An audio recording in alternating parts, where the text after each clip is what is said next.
This video is going to discuss about several football players who were caught cheating and received some of the longest bans in football history due to horrific tackles, betting scandals, and drug abuse. It explores what happened to these players after their bans and whether they were able to continue their careers or if they fell from grace. Starting with the shortest ban, Luis Suarez received a 4-month suspension from football for an incident where he bit Giorgio Chiellini during a match.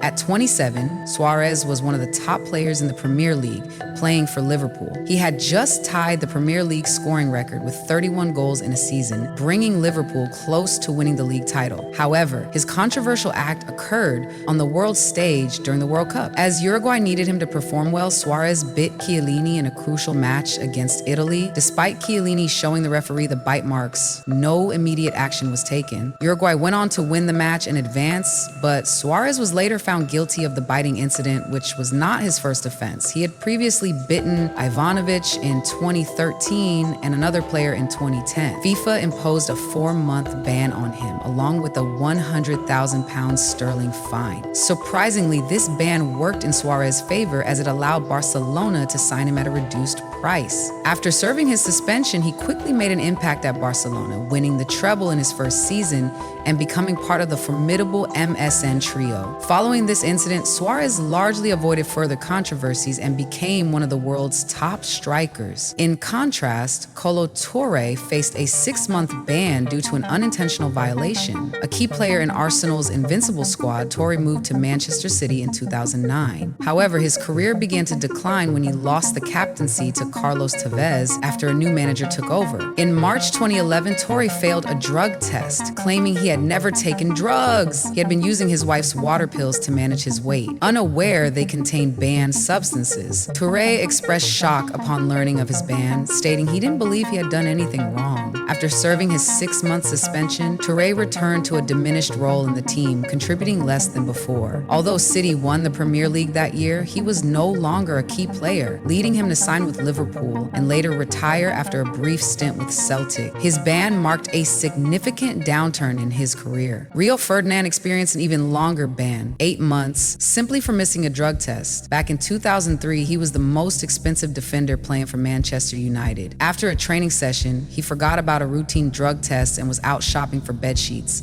When he realized his mistake, he offered to take the test later, but it was too late. Although he provided a negative result 2 days later, he faced media scrutiny. Ferdinand continued playing until his court hearing in January, where he received an 8-month ban and a £50,000 fine. His absence was felt as United fell from first to third in the league by season's end, and Ferdinand expressed resentment over the treatment he received compared to others who faced similar issues but were not penalized as harshly. He used the ban as motivation to return stronger, reestablishing himself as one of the league's top defenders. Next on the list is Ivan Toney, who received an 8-month ban for breaching betting rules. Toney, a standout player for Brentford, scored 20 goals in the 2022-23 season, but faced sanctions for placing over 126 bets on football matches, including 29 on games involving his own team. He claimed he was unaware of the rules against such actions, describing it as a gray area. After serving his ban, Toney returned to football in January 2024, scoring in 4 of his first 5 matches, but finished the season without a goal. He also earned a spot on the England national team for the Euros, contributing to their run to the final, and subsequently signed with the Saudi Pro League club for a lucrative contract. Eric Cantona received a 9-month ban during his prime for a violent incident involving a fan. On January 25, 1995, while playing for Manchester United, he was sent off for kicking an opposing player.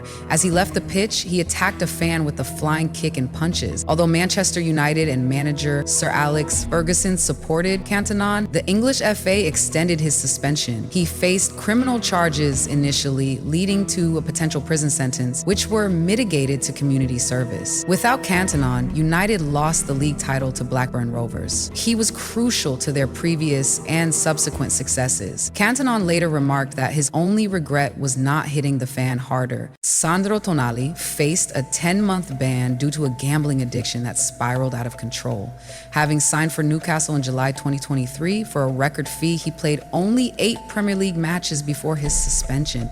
The Italian FA discovered that he had bet on his own games, leading to a lengthy ban and a requirement for treatment for his gambling issues. Despite his inauspicious start at Newcastle, manager Eddie Howe expressed support for Tonali, hoping to help him recover and regain his form. In stark contrast, Joey Barton became one of football's most disliked players before receiving a 13-month ban. He was involved in numerous controversies, including assaults on teammates and others, and even spent time in prison for one incident. Despite his troubled history, Barton continued to find clubs willing to sign him until he was banned for betting on matches over a decade. Although he appealed the ban, it was reduced to 13 months, effectively ending his career as a Burnley player and forcing him to retire. Diego Maradona, revered as one of the sport's greatest players, faced a 15-month ban at the height of his career. While playing for Napoli, Maradona's life of partying and drug use became public during the 1990 World Cup. After Argentina reached the final, he tested positive for drugs, resulting in a ban that ended his time at Napoli. After serving his suspension, he signed with Sevilla and later returned to Argentina, but his career was never the same. Lastly, Paul Pogba's career is now in jeopardy after receiving a 4-year ban.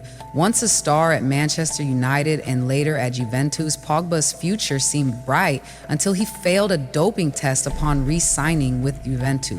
He claims he unknowingly ingested banned substances through medication. This suspension effectively ends his career at a time when he was expected to dominate football. Recent days, his ban was simply reduced and he is now free agent for upcoming summer transfer window.